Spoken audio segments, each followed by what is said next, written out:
What if I told you there's an ancient operating system for the human mind, one designed not in Silicon Valley, but in the war tents of Roman emperors and the corridors of Greek power, an operating system designed to make you not just productive, but indestructible? Most of us wake up and immediately plug into the chaos. The buzzing phone, the flood of notifications, the mental checklist of all the things that could go wrong today. We start our day on defense, reacting to a world that feels precision-engineered to make us anxious, distracted, and small. But for over 2,000 years, a small group of history's most resilient figures used a different system. They called it Stoicism. And at its core is a simple, powerful, 10-minute routine. This isn't about positive thinking or suppressing your feelings.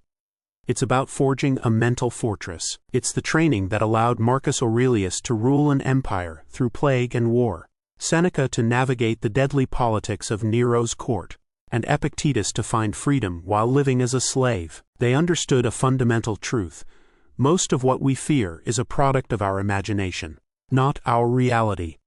And they created a daily practice to systematically dismantle that fear before it could take root. Today, I'm going to share that exact routine with you, updated for the modern world. We're going to break it down into 3 practical steps you can start tonight and finish in the first 10 minutes of your morning. This isn't about becoming a stone-cold, emotionless statue. It's about becoming fearless. And what fearless truly means is not the absence of fear, but the unwavering courage to act in spite of it. So if you're ready to stop being a slave to your anxiety and start commanding your day, let's begin. The host is on camera, looking directly at the viewer. The setting is clean, minimalist, and calm. The routine is divided into 2 parts, a 3-minute reflection the night before, and a 7-minute planning session in the morning. Let's start with tonight. Step 1, the evening review, or premeditatio malorum. Now, this sounds grim, but it's the exact opposite of pessimism. Pessimism is believing things will go badly. Stoic preparation is assuming things might go badly, so you can handle it if they do. Before you go to sleep tonight, take just 3 minutes. Pick the most important thing you have to do tomorrow. A crucial meeting, a difficult conversation, a major deadline. Now, vividly imagine it going wrong, not in a vague, anxious way, but in specific detail. Voiceover. Imagine the presentation file is corrupted. Imagine the client is hostile and rejects your idea. Imagine you hit every red light and show up late. Feel the flicker of panic. Why do this? Because as the Stoic philosopher Seneca wrote, "He who has anticipated the coming of troubles takes away their power when they arrive. You are robbing misfortune of its greatest weapon, surprise. By seeing the potential disaster in your mind's eye, you do 2 things. First, you desensitize yourself to the fear of it. You've already lived through it once. Second, you can start to form a plan. If the file is corrupted, you'll have a backup on a USB. If the client is hostile, you'll remain calm and focus on the facts. This isn't about dwelling on the negative. It's about building a mental schematic for resilience. You go to sleep not with anxiety, but with a quiet confidence that you are prepared for whatever comes. Now for the morning. You've woken up. Before you reach for that phone, you'll perform the next 2 steps. Step 2, the morning filter, or the dichotomy of control. This is the cornerstone of all Stoic practice, handed down from Epictetus. Take out a journal or a piece of paper and draw a line down the middle. On one side, you write what I control, on the other, what I don't. Now, think about your day ahead. Let's use that big presentation again. Under what I don't control, you might list the mood of my boss, whether the Wi-Fi in the conference room works, if my colleague, Bob, interrupts me, the ultimate outcome of the meeting. Now, look at the other side. What I control. Here, you'll list how thoroughly I've prepared, the effort I put into my work, my choice to remain calm and professional if Bob interrupts, my decision to have a backup plan for the Wi-Fi, my integrity, my character. This simple act is revolutionary. We spend 99% of our mental energy worrying about the right-hand column, the things we have zero influence over. The Stoics saw this as a form of madness. By clearly separating the two, you give yourself permission to let go of a mountain of anxiety. You focus your fire only on the targets you can actually hit. Step 3. The morning resolve, or defining your virtue. This final step is what turns philosophy into action. You look at everything in that don't control column, and for each item, you set an intention for how you will respond. This is where you define who you want to be. If my boss is in a bad mood, I will respond with patience, not frustration. If the Wi-Fi fails, I will respond with resourcefulness, not panic. If I face unexpected criticism, I will respond with curiosity, not defensiveness. You are deciding, in advance, to meet chaos with character. This is the secret weapon of Marcus Aurelius. He wrote in his private journal, "The impediment to action advances action. What stands in the way becomes the way." Voiceover. He wasn't saying you should enjoy setbacks. He was saying that every setback is an opportunity to practice a virtue. A traffic jam is a chance to practice patience. A rude email is a chance to practice forgiveness. A sudden failure is a chance to practice resilience. The world is going to throw things at you. That's a guarantee. But you can decide, right now, that every single one of those things will be raw material for your own strength. And that's it. The 10-minute routine. A 3-minute visualization at night to strip fear of its surprise. A 7-minute session in the morning to separate what you control from what you don't, and to resolve to meet every challenge with virtue. This isn't a magic pill. It's training. It's reps for your mind. The first day you do it, you'll feel a little calmer. After a week, you'll notice you're less reactive. After a month, people will start to see a change in you, a steadiness, a quiet confidence. You stop waking up to react to a world of chaos. You wake up to execute a plan for your own character. You build the mental fortress, brick by brick, every single day. So, I challenge you. Don't just watch this video. Do the exercise. Try it tonight. Prepare for your day like a Roman general, not a victim of circumstance, and discover for yourself what it truly means to be fearless. The screen, which had faded to black, slowly fades back in. The host is in the same position, but now has a slight, knowing smile. But what happens when the day goes completely off the rails? When something you couldn't possibly have anticipated in your premeditatio malorum blindsides you at 2 p.m. The morning routine is your preparation for the battle. But you still need a technique for when you're in the thick of the fight. The Stoics had a tool for that. 2. It's an emergency reset button for your mind. Let's call it the Stoic pause. Bonus: the Stoic pause, or the view from above. This was Marcus Aurelius's go-to mental move when he felt overwhelmed by the pressures of the empire. He would, in his imagination, pull his perspective back. Way back. Imagine you're in a tense situation. Your boss just publicly criticized your work. Your heart pounds. Your face gets hot. Your first instinct is to get defensive, to lash out, to retreat in shame. Instead, pause. Close your eyes for just a second if you can. Voiceover: see the room you're in. Now, pull back and see the building from above. See the street, with cars like tiny metal bugs. See your entire city, a sprawling map of lights and shadows. Pull back further. See your country, the continent. See the whole earth, a silent blue marble spinning in the infinite blackness of space. Now, from this cosmic vantage point, try to find your problem. Try to find that tense meeting, that one critical comment. It's gone. It's a microscopic speck on a microscopic speck. The problem doesn't vanish from reality, but its power over you does. By taking this view from above, you snap yourself out of the emotional vortex. You trade your ant's eye view of the crisis for a God's eye view of reality. From this calm, objective space, you can ask the right questions.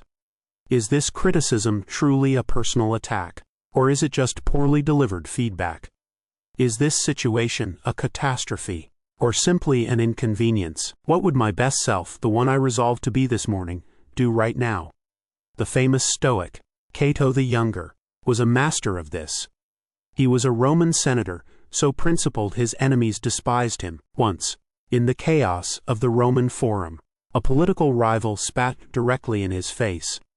The crowd went silent, expecting an explosion.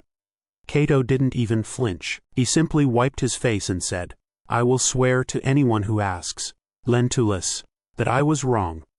People are convinced you can't use your mouth. He used perspective to transform a visceral insult into an opportunity to display unshakable character. He wasn't suppressing his anger. He had simply zoomed out so far that the insult couldn't touch him. The morning routine is your strategic planning at headquarters. The Stoic pause is your tactical response on the front lines. The first builds the fortress. The second defends it during a surprise attack. So when chaos hits today, and it will, try it. Take a breath. Pull back. See the whole spinning earth. And from that quiet place, ask, what does virtue require of me now? You'll find that the answer is always within your control. You don't just command your morning. You command the moment. And in the end, the moments are all we have. You are not a leaf in the wind, subject to every gust of emotion and external event. You are the commander of your own mind. Train it accordingly. The screen is black. After a few seconds, it fades in again. The host is now sitting in a comfortable chair, a bookshelf behind them. The tone is slightly more intimate, like a follow-up conversation. So you've got the routine, the fortress is built, and you have your emergency reset. But as with any powerful system, there are common bugs that can show up when you first install it. Let's talk about troubleshooting. I get two questions all the time. The first is, isn't the premeditatio malorum just sanctioned anxiety? Won't visualizing failure just make me more nervous? It's a brilliant question. And it gets to the heart of the difference between a Stoic and a worrier. Worry is passive. It's a feedback loop of fear with no exit. You imagine the plane crashing, the deal falling through, the relationship ending, and you just sit in that feeling. The story has no ending except disaster. It's a horror movie you play on repeat. Stoic preparation is active. It's a strategic simulation. You run the plane crash scenario, not to terrorize yourself, but to ask, okay, what is within my control right now? I can check the airline's safety record. I can make sure my affairs are in order. I can choose a seat I'm comfortable in, for the bad presentation. The worrier thinks, everyone's going to think I'm an idiot. The Stoic thinks, if they think I'm an idiot, that is their opinion, outside my control. I will control my preparation, my delivery, and my calm response to any criticism. Worry is a cage. Preparation is a blueprint for escape. One paralyzes you, the other empowers you. So if you find yourself just feeling anxious during your evening review, add one more step. For every potential problem you visualize, write down one action you can control in response. That's how you turn fear into a plan.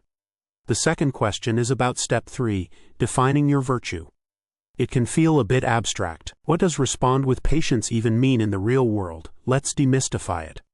The Stoics had 4 cardinal virtues that they saw as the source code for a good life, and you can use them as a simple checklist.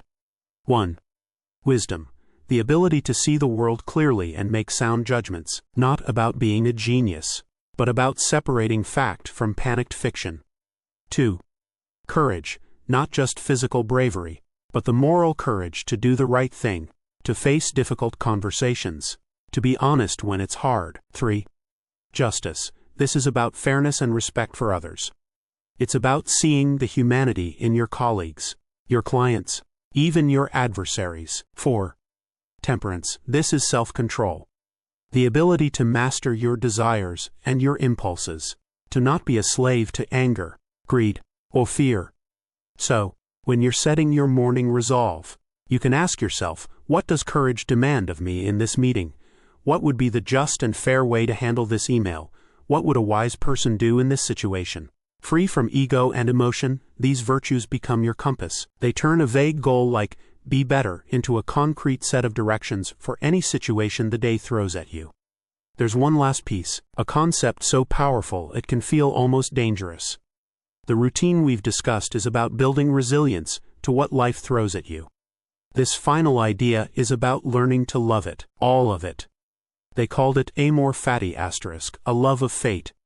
It's the practice of not just accepting what happens, but treating every single moment, the good, the bad, the brutal, as something to be embraced, not just endured. The founder of Stoicism, a merchant named Zeno, learned this the hard way. He was on a voyage when a violent storm wrecked his ship, and he lost everything he owned. He washed up on the shores of Athens, a ruined man. Voiceover, he could have cursed his luck. He could have spent his life mourning what he'd lost. Instead, he wandered into a bookstore, picked up a book about Socrates, and was captivated. He sought out the great philosophers of the city and began to study. He would later say, "Fortune has commanded me to be a less encumbered philosopher." The shipwreck wasn't the end of his life, it was the beginning. It wasn't a tragedy, it was a redirection. He didn't just endure his fate, he loved it. He saw the disaster as a necessary ingredient for the person he was meant to become.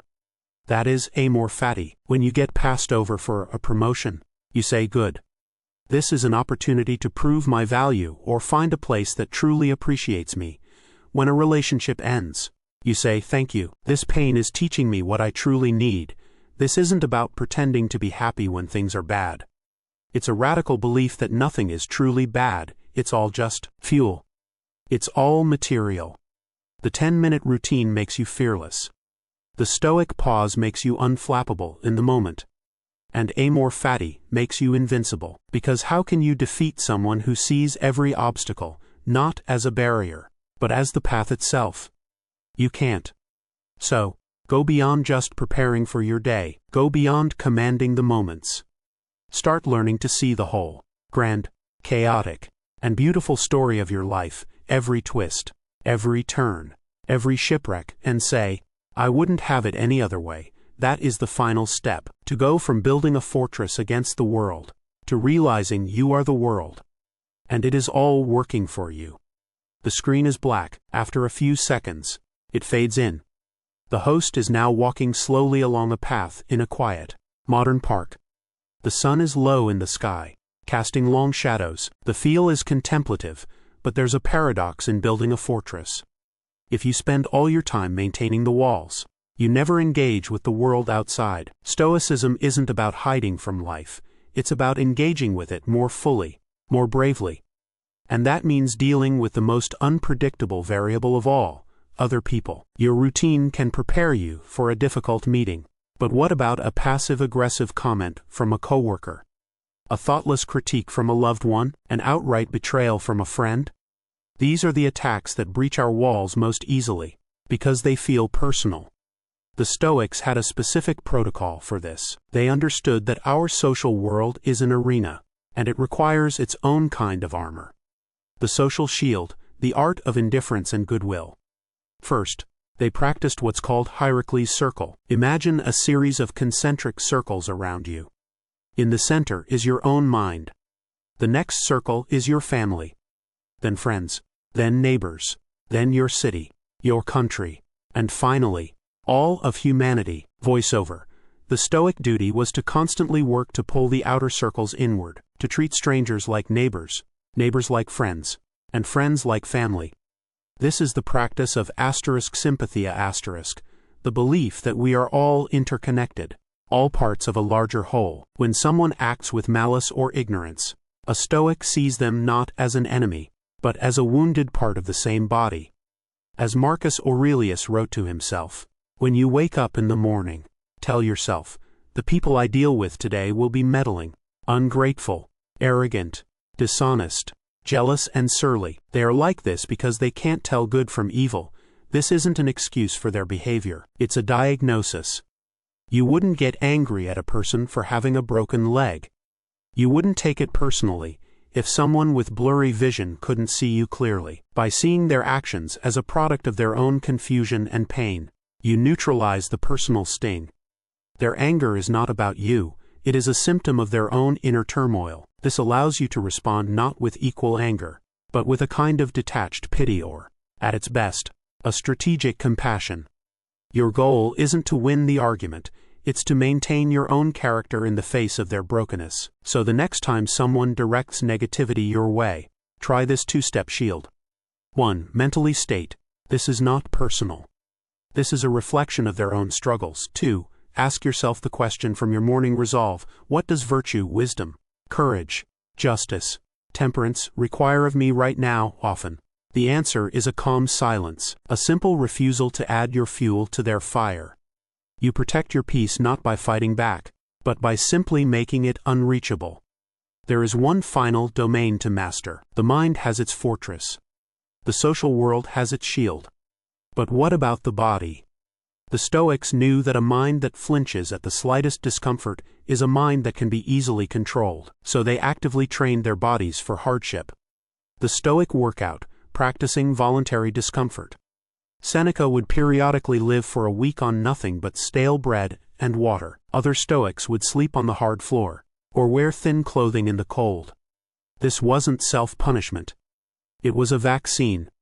Voiceover, by intentionally choosing a small, controlled dose of discomfort, you achieve two powerful things. First, you expand your comfort zone. The person who has taken cold showers doesn't panic when the hot water runs out. The person who has fasted isn't undone by a missed lunch. You are teaching your primal brain, through direct experience, that you can handle more than it thinks.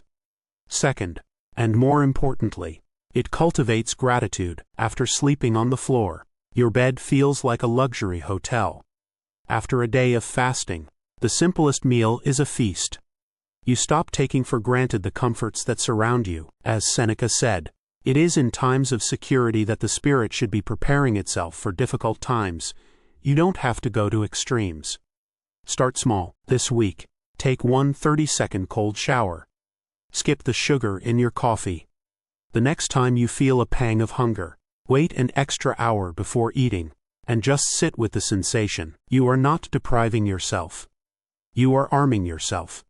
You are proving to yourself, in your very bones, that your happiness is not dependent on external conditions. It comes from within.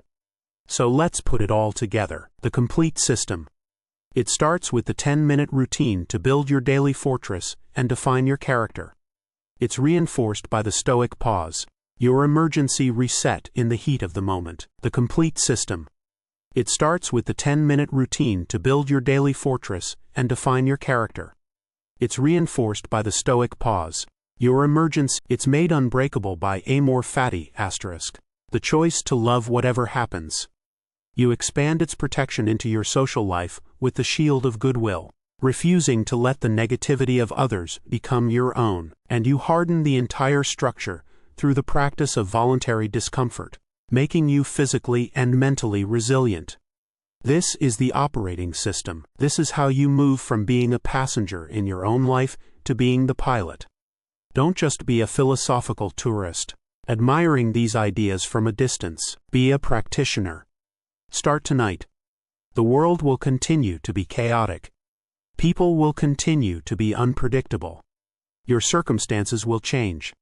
But the one constant, the one thing you can forge into an unshakable pillar of strength, is your own mind. The Stoics gave us the blueprint. The tools are now in your hands. Build your fortress. Command your day. And command yourself. The host gives a final, calm, and encouraging look to the camera. The view holds for a moment before a slow fade to black. A final quote appears on the screen.